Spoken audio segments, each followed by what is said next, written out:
Mateo 7. El Sermón del Monte. Continuación. A. El juzgar y el discernimiento. 1 a 2. Un resumen sobre el juzgar a los demás. No juzguéis, para que no seáis juzgados, porque con el juicio con que juzgáis, seréis juzgados, y con la medida con que medís, os será medido. A. No juzguéis, para que no seáis juzgados. Aquí Jesús se movió a otra idea en el Sermón del Monte. Al principio había tratado con temas conectados con la vida espiritual interior, actitudes en caridad, oración, ayuno, materialismo y afán por las cosas materiales. Ahora toca un tema importante conforme a la manera en que pensamos y tratamos a otros. Y recordamos que Jesús nos llamó a tener una justicia mayor que la de los escribas y fariseos. Mateo 5:20. En la forma en que algunos piensan, la manera en hacerse más justos es juzgar a los demás. Jesús aquí reprendió ese tipo de pensamiento. B. No juzguéis, para que no seáis juzgados. Con este mandato Jesús advierte contra juzgar a los demás, porque cuando lo hagamos, seremos juzgados de manera similar. Y, entre aquellos que parecen no saber de la Biblia, este versículo parece ser el más popular. Sin embargo, muchos de los que citan este versículo no entienden lo que Jesús dijo. Parecen pensar, o esperar, que Jesús mandó una aceptación universal de cualquier estilo de vida o enseñanza. 2. Un poco después en este sermón, Mateo 7, 15-16, Jesús nos ordenó a conocernos a nosotros mismos y a los demás por sus frutos, y algún tipo de evaluación es necesario para eso. El cristiano es llamado a demostrar amor incondicional, pero el cristiano no es llamado a tener aprobación incondicional. Realmente podemos amar a las personas que hacen cosas que no se deben aprobar. 3. Así que, mientras esto no prohíbe examinar las vidas de otros, ciertamente prohíbe hacerlo en el espíritu que normalmente se hace. Un ejemplo de juicio injusto es la condena de los discípulos de la mujer que ungió los pies de Jesús con perfume. Mateo 26, 6-13. Ellos pensaron que estaba desperdiciando algo. Jesús dijo que ella había hecho una buena obra que sería recordada para siempre. Tuvieron un juicio duro e injusto. Rompemos este mandamiento cuando pensamos lo peor de otros. Rompemos este mandamiento cuando solo hablamos con los demás de sus faltas. Rompemos este mandamiento cuando juzgamos una vida solamente por sus peores momentos. Rompemos este mandamiento cuando juzgamos los motivos ocultos de otros. Rompemos este mandamiento cuando juzgamos a otros sin considerarnos en sus mismas circunstancias. Rompemos este mandamiento cuando juzgamos a otros sin ser conscientes de que nosotros también seremos juzgados. C. Porque con el juicio con que juzgáis, seréis juzgados. Jesús no prohibió el juicio de otros. Solo requiere que nuestro juicio sea completamente justo y que solo juzguemos a otros según las medidas por las que a nosotros nos gustaría ser juzgados.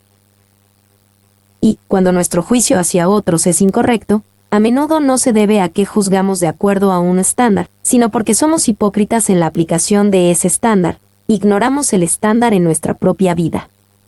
Es común juzgar a otros por un estándar y a nosotros mismos por otro estándar, siendo mucho más generosos con nosotros mismos que los demás. D. Con la medida con que medís, os será medido. Este es el principio sobre el cual Jesús hizo el mandamiento. No juzguéis, para que no seáis juzgados. Dios nos medirá de acuerdo con la medida que usamos para los demás. Esta es una motivación poderosa para que seamos generosos con amor, perdón y bondad hacia otros.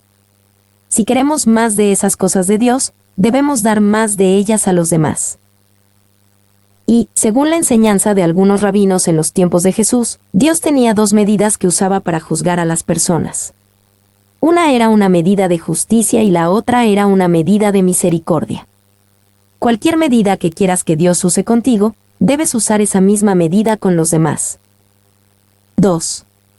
Solamente debemos juzgar el comportamiento de otros cuando somos conscientes del hecho de que nosotros mismos seremos juzgados, y debemos considerar cómo nos gustaría ser juzgados. 2, 3-5, una ilustración del principio de Jesús con respecto a juzgar. ¿Y por qué miras la paja que está en el ojo de tu hermano, y no echas de ver la viga que está en tu propio ojo? ¿O cómo dirás a tu hermano, déjame sacar la paja de tu ojo, y he aquí la viga en el ojo tuyo? Hipócrita, saca primero la viga de tu propio ojo, y entonces verás bien para sacar la paja del ojo de tu hermano. Ah, ¿y por qué miras la paja que está en el ojo de tu hermano, y no echas de ver la viga que está en tu propio ojo?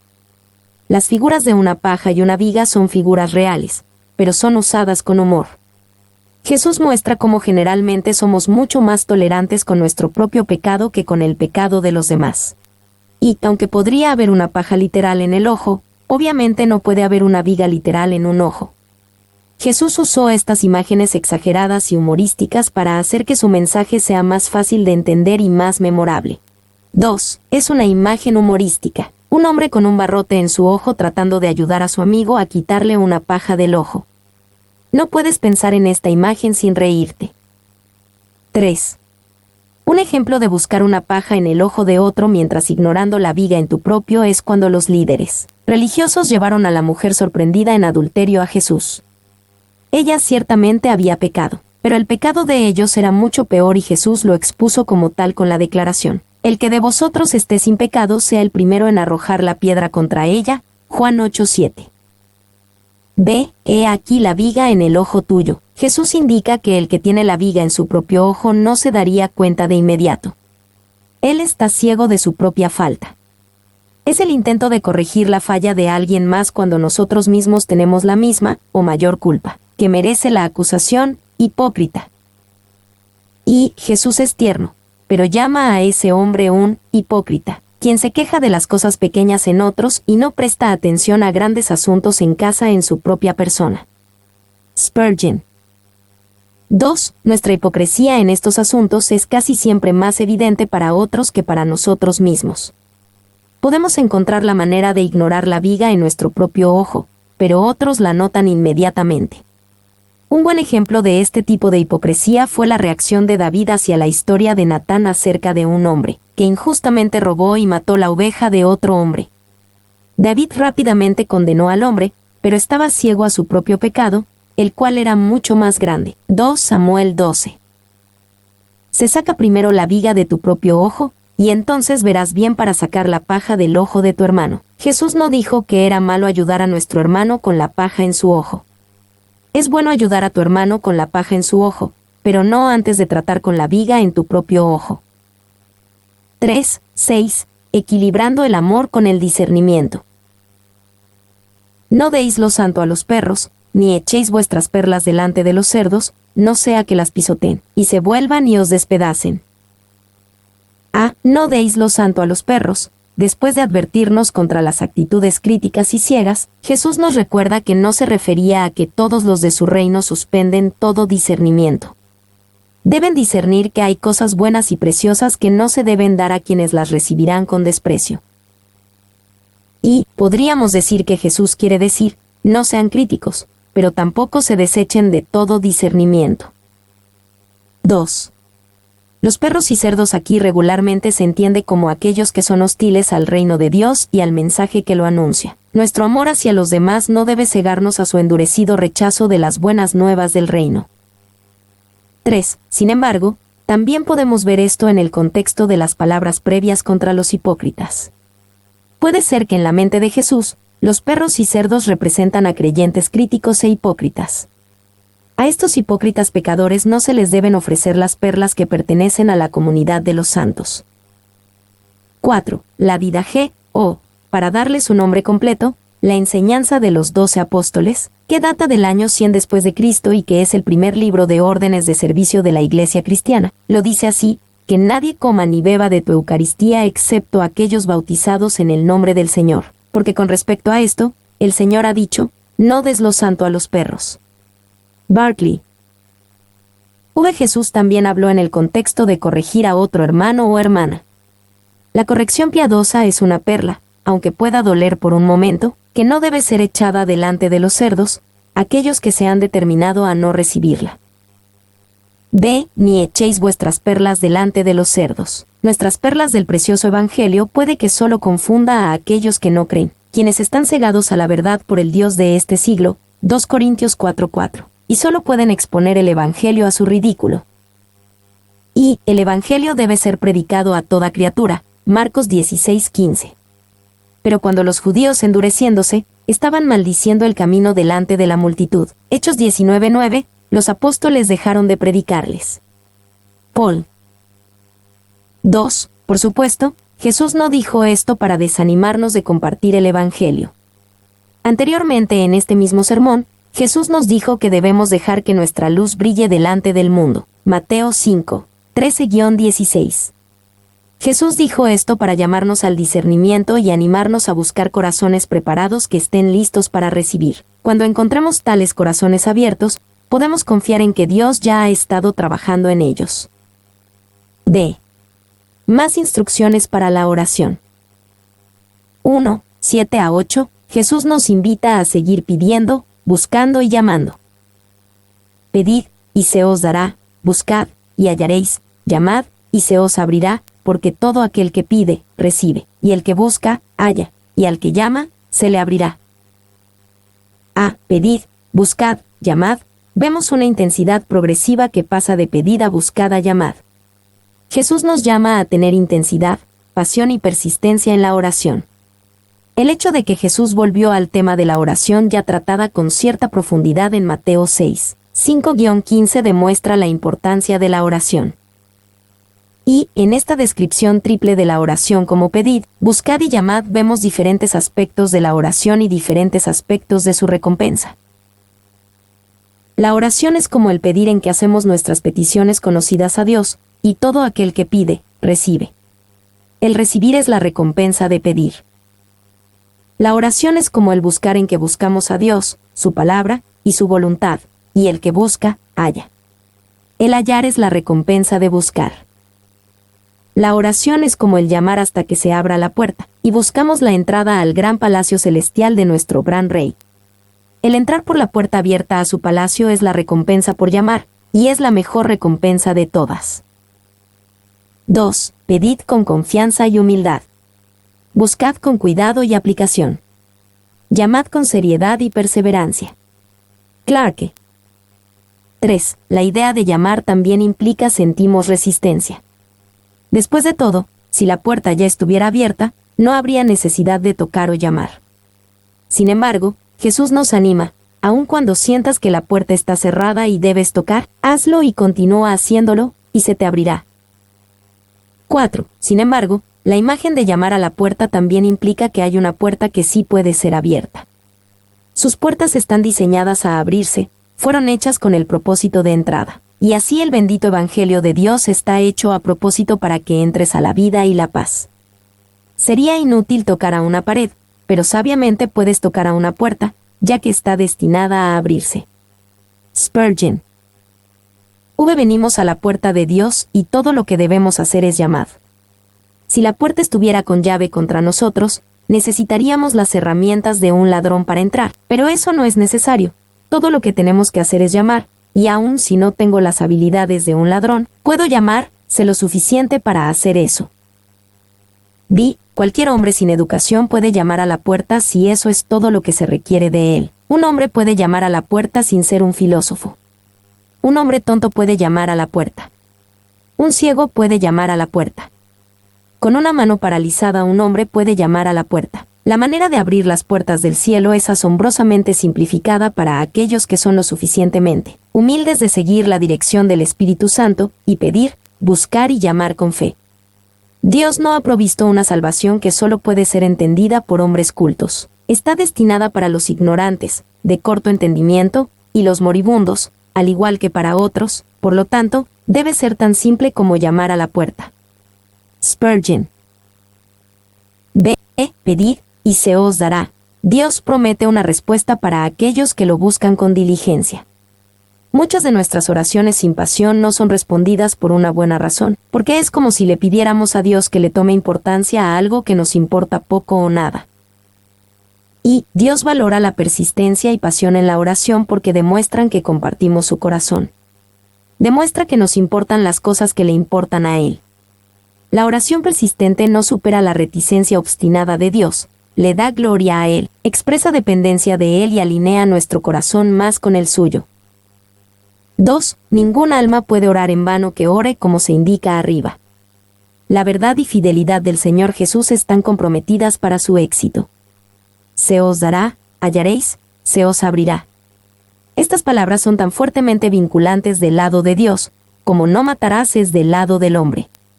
Trae contigo la palabra de Cristo y el sacrificio de Cristo, y ninguna de las bendiciones del cielo se te podrá negar. Clarke. 2, 9 a 11, Jesús ilustra la naturaleza generosa de Dios. ¿Qué hombre hay de vosotros, que si su hijo le pide pan, le dará una piedra, o si le pide un pescado, le dará una serpiente?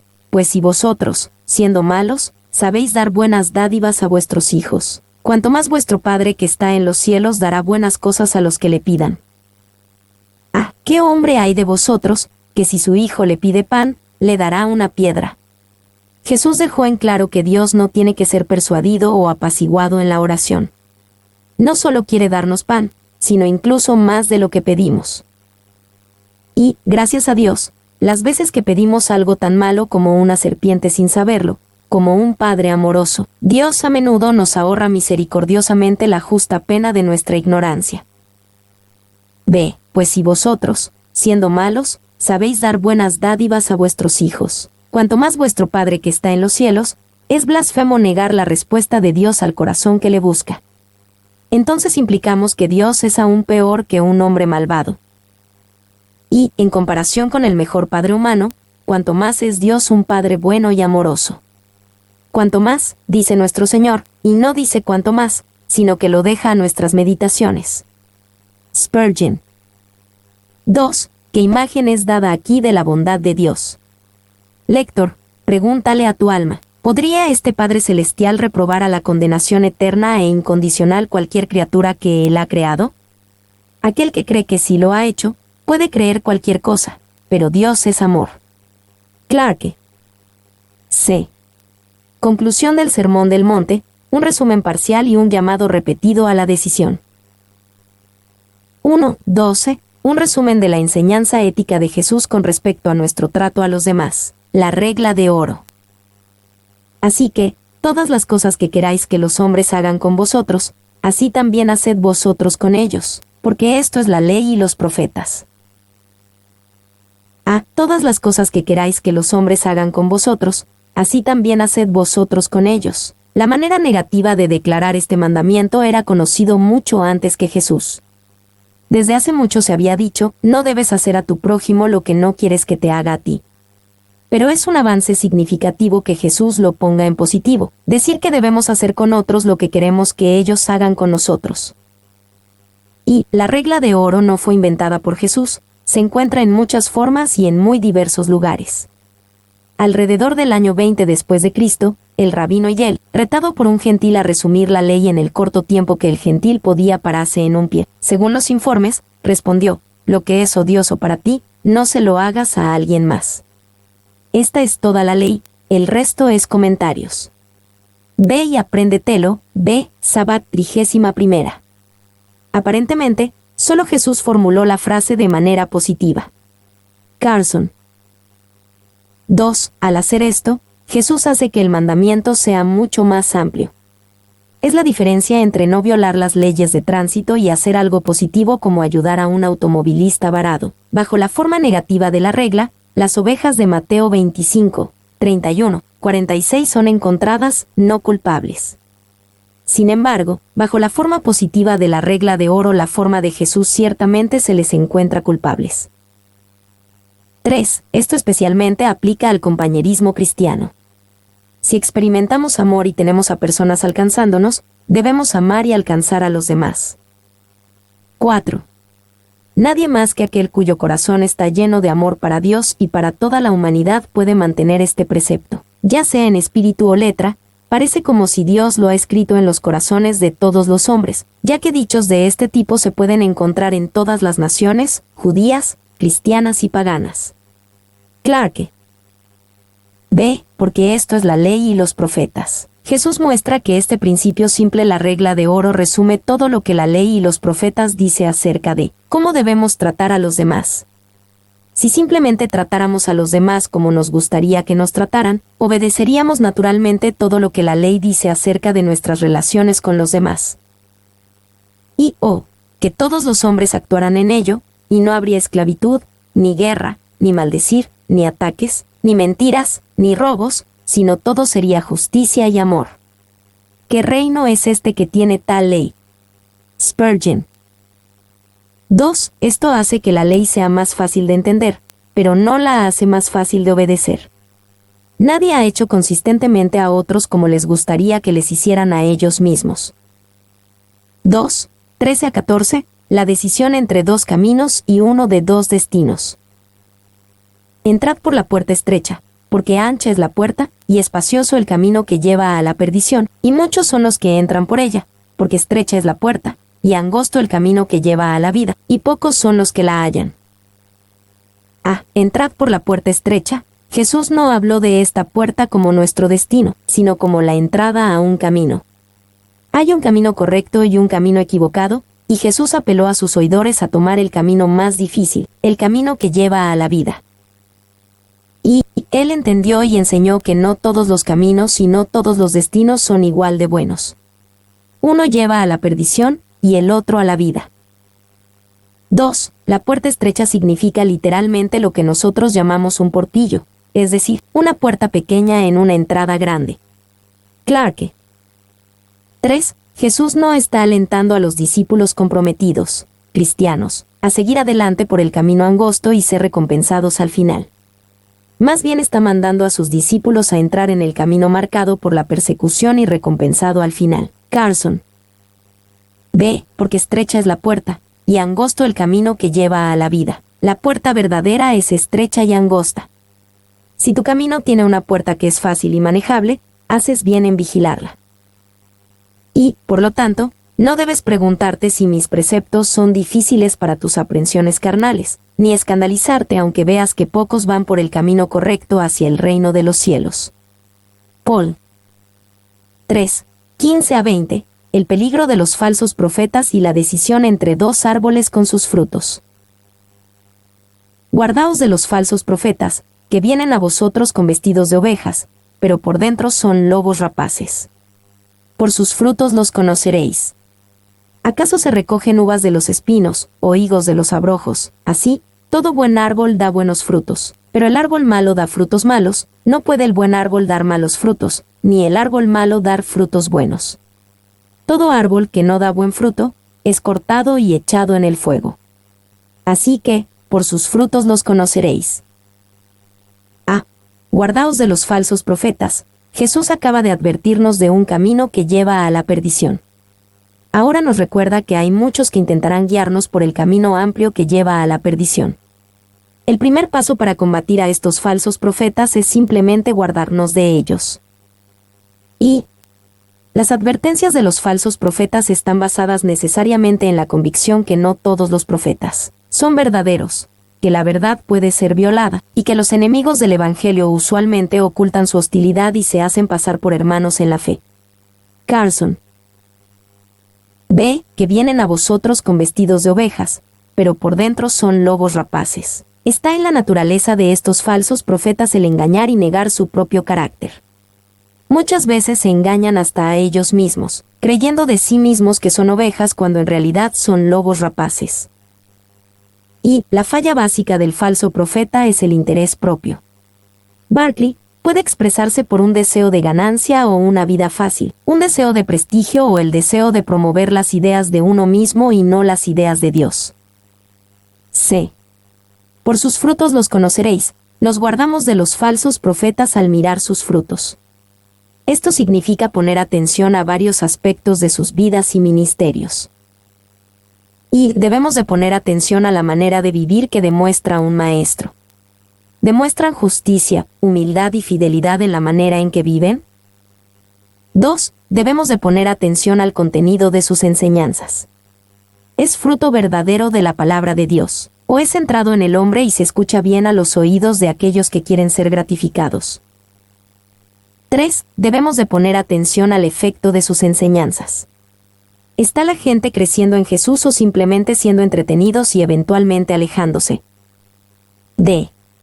Así, todo buen árbol da buenos frutos, pero el árbol malo da frutos malos. Estos frutos es el resultado inevitable de quienes somos.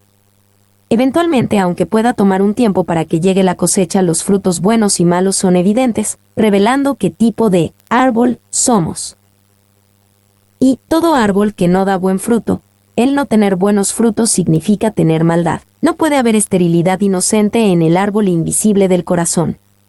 El que no da frutos, y el que da frutos malos, ambos solo son aptos para el fuego. Clarke. 2. No será simplemente el malvado, o el portador de bayas venenosas, el que será cortado, pero el neutral, el hombre que no da frutos de virtudes positivas también ha de ser echado al fuego. Spurgeon. 3. Anteriormente en el capítulo, Jesús nos advirtió que primero nos juzgáramos a nosotros mismos, que busquemos la viga en nuestro propio ojo antes de poner atención a la paja en el ojo de nuestro prójimo. Por lo tanto, antes de preguntarlo de cualquier otra persona, debemos de preguntarnos primero, ¿yo doy fruto para la gloria de Dios? 4. 21 a 23. La decisión entre dos reclamos del señorío de Jesús, uno falso y otro verdadero. No todo el que me dice, Señor, Señor, entrará en el reino de los cielos, sino el que hace la voluntad de mi Padre que está en los cielos. Muchos me dirán en aquel día, Señor, Señor, ¿no profetizamos en tu nombre, y en tu nombre echamos fuera demonios, y en tu nombre hicimos muchos milagros? Y entonces les declararé, nunca os conocí, apartaos de mí, hacedores de maldad. No todo el que me dice, Señor, Señor, entrará en el reino de los cielos. Jesús habló aquí de una confesión verbal apropiada, donde estos llamaron a Jesús Señor. Esto es vital, pero nunca suficiente por sí mismo. Y debemos usar el lenguaje de Señor, Señor. No podemos ser salvos si no lo hacemos. Aunque los hipócritas puedan decirlo, no debemos avergonzarnos de decirlo. Sin embargo, por sí solo no es suficiente. 2. Esta advertencia de Jesús se aplica a las personas que hablan a Jesús o dicen cosas acerca de Jesús, pero realmente no lo dicen en serio. No es que crean que Jesús es un demonio, simplemente dicen las palabras de una manera muy superficial. Su mente está en otro lugar, pero creen que hay valor en sus palabras vacías y cumplir con algún tipo de obligación religiosa sin corazón, sin alma, sin espíritu, solo palabras vacías y pensamientos que desvanecen. 3. Esta advertencia de Jesús aplica a las personas que dicen, Señor, Señor, y, sin embargo, su vida espiritual no tiene nada que ver con su vida diaria. Van a la iglesia, tal vez cumplen con ciertas obligaciones religiosas, sin embargo pecan contra Dios y el hombre como cualquier otra persona. Hay quienes hablan como ángeles y viven como demonios, que tienen la lengua suave como Jacob, pero las manos ásperas de Esaú. B. No todo el que me dice. Muchos me dirán en aquel día. Es asombroso que Jesús afirmó que Él es a quien las personas deberán enfrentar en el día del juicio, y que Él es correctamente llamado Señor. Este maestro oscuro en una parte estancada del mundo afirmaba ser el juez de todos los hombres en aquel día. Y, al decir, en aquel día, Jesús llamó nuestra atención al día venidero de juicio para todos los hombres. ¿Cuál es el objeto principal de tu vida? ¿Pensarás tanto en Él en aquel día, como lo haces ahora? ¿Te considerarás entonces sabio por haberlo perseguido tan fervientemente? Te agrada poder defenderlo ahora, pero ¿podrás defenderlo en ese día, cuando todas las cosas del mundo y el tiempo se hayan derretido a nada? Spurgeon. C. Señor, Señor, no. Las personas de las que habla Jesús han tenido grandes logros espirituales. Profetizamos, echamos fuera demonios, e hicimos muchos milagros. Estas son cosas maravillosas, pero no significan nada sin comunión verdadera, sin conexión verdadera con Jesús. Y Jesús no parecía dudar de sus afirmaciones de haber hecho milagros. Él no dijo, realmente no profetizaron, ni echaron fuera demonios ni hicieron milagros. Esto nos lleva a entender que a veces los milagros son concedidos por medio de creyentes falsos, recordándonos que, en el análisis final, los milagros no prueban nada. 2. Significativamente, hasta hicieron estas cosas en el nombre de Jesús. Sin embargo, nunca tuvieron una relación de amor y comunión con Jesús. Por mi amor a las almas de los hombres, yo bendije tu predicación, pero a ustedes nunca podría estimarlos, porque fueron desposeídos del espíritu de mi evangelio, impíos en sus corazones e injustos en su conducta. Clarke. 3. Si el predicar salvara al hombre, Judas no hubiera sido condenado. Si el profetizar pudiera salvar al hombre, Balaam no hubiera sido un náufrago. Spurgeon. D. Nunca os conocí, apartaos de mí, hacedores de maldad. Al final, hay una base de salvación. No es una mera confesión verbal, ni obras espirituales, sino conocer a Jesús y ser conocido por Él. Es nuestra conexión con Él por medio del regalo de la fe que nos da lo que asegura nuestra salvación. Conectados con Jesús estamos seguros. Si no estamos conectados con Él, todos los milagros y obras buenas no prueban nada. Y, qué palabra tan terrible. Qué separación tan horrorosa. Aléjense de mí. Desde el mismo Jesús a quien has proclamado estar en unión con quien solo se puede encontrar la vida eterna. Porque, unidos a Cristo, todo es el cielo, y separados de Él, todo es un infierno. Clarke. 2. Además, estas no son personas que perdieron su salvación, sino que nunca la tuvieron realmente, nunca os conocí. 5. 24-27, la decisión entre dos cimientos y su destino. Cualquiera, pues, que me oye estas palabras, y las hace, le compararé a un hombre prudente, que edificó su casa sobre la roca, descendió lluvia, y vinieron ríos, y soplaron vientos, y golpearon contra aquella casa, y no cayó, porque estaba fundada sobre la roca. Pero cualquiera que me oye estas palabras y no las hace, le compararé a un hombre insensato, que edificó su casa sobre la arena, y descendió lluvia, y vinieron ríos, y soplaron vientos, y dieron con ímpetu contra aquella casa, y cayó, y fue grande su ruina. Le compararé a un hombre prudente, que edificó su casa sobre la roca. En la ilustración de Jesús de los dos cimientos, ambas casas se veían igual por fuera. El fundamento real de nuestras vidas generalmente está oculto y solo se demuestra en la tormenta, y podríamos decir que las tormentas vienen del cielo, lluvia, y de la tierra, ríos. Y el artículo usado para denotar no una roca individual, sino una categoría, un cimiento rocoso. Brace. 2. Tanto el hombre sabio como el insensato se dedicaron precisamente a las mismas ocupaciones, y en una medida considerable lograron el mismo diseño. Ambos se comprometieron a construir casas. Ambos perseveraron en construir y ambos terminaron sus casas. La semejanza entre ellos es muy considerable. Spurgeon. B. Descendió lluvia, y vinieron ríos, y soplaron vientos, y golpearon contra aquella casa. Una tormenta. Lluvia, ríos y vientos, era el poder más grande para las generaciones que no tenían armas nucleares. Jesús nos avisa que el cimiento de nuestras vidas será golpeado en un tiempo u otro, pero ahora, por las pruebas, y en el juicio final ante Dios. Y el tiempo y las tormentas de la vida demostrarán el poder del cimiento de cada persona, aun cuando está oculto. Tal vez nos sorprendamos cuando veamos quiénes han edificado sobre un buen cimiento. Al final, cuando Judas traicionó a Cristo en la noche, Nicodemo lo profesó fielmente en el día. 2. Es mejor que probemos el cimiento de nuestra vida ahora que después, en nuestro juicio delante de Dios cuando sea demasiado tarde para cambiar nuestro destino. 3. Jesús tal vez tuvo en mente un pasaje del Antiguo Testamento, como pasa el torbellino, así el malo no permanece, mas el justo permanece para siempre. Proverbios 10:25. C. Cualquiera que me oye estas palabras y no las hace. Simplemente escuchar la palabra de Dios no es suficiente para proveer un cimiento seguro. Es necesario que también seamos hacedores de su palabra.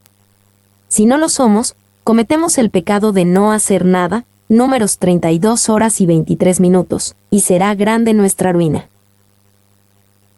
¿Y en qué consistía la locura del segundo constructor? No en buscar deliberadamente un mal cimiento, sino al no pensar en el cimiento. Su falla no fue un error de juicio, sino desconsideración. No se trata, como se supone comúnmente, de dos cimientos, sino de mirar y descuidar de mirar al cimiento. Brace. 2. Su miseria y calamidad será aún más grande, por cuanto sus esperanzas han sido más fuertes, las decepciones de sus expectativas añadiendo a su miseria. Paul. 3. Sin embargo, nadie puede leer esto sin ver que no las ha hecho. No las hace y que nunca hará estas palabras por completo. Aunque las hagamos en un sentido general, en el cual deberíamos, la revelación del reino de Dios en el Sermón del Monte nos regresa una y otra vez como pecadores necesitados a nuestro Salvador. El monte de la enunciación ética revela la necesidad del monte de la cruz. Morgan. 6, 28-29. El efecto del sermón de Jesús en aquellos que lo escucharon. Y cuando terminó Jesús estas palabras, la gente se admiraba de su doctrina, porque les enseñaba como quien tiene autoridad, y no como los escribas. Porque les enseñaba como quien tiene autoridad, y no como los escribas. Su audiencia no pudo dejar de notar que Jesús enseñaba con autoridad, algo que faltaba en los maestros de sus tiempos, que a menudo solo citaban a sus rabís. Jesús habló con autoridad inherente, y la autoridad de la palabra revelada de Dios. Y los escribas hablaban por autoridad, basando todo lo que decían en tradiciones de lo que había sido dicho antes. Jesús habló con autoridad, por su propia alma. Brace. Dos cosas lo sorprendieron: la sustancia de su enseñanza y la manera en que lo hacía. Ellos nunca habían escuchado esa doctrina antes. Los preceptos que había dado Jesús eran bastante nuevos para sus pensamientos. Pero lo que más les asombró fue la manera en que enseñaba. Había una certeza, un poder, un gran peso, como nunca habían visto antes. Spurgeon.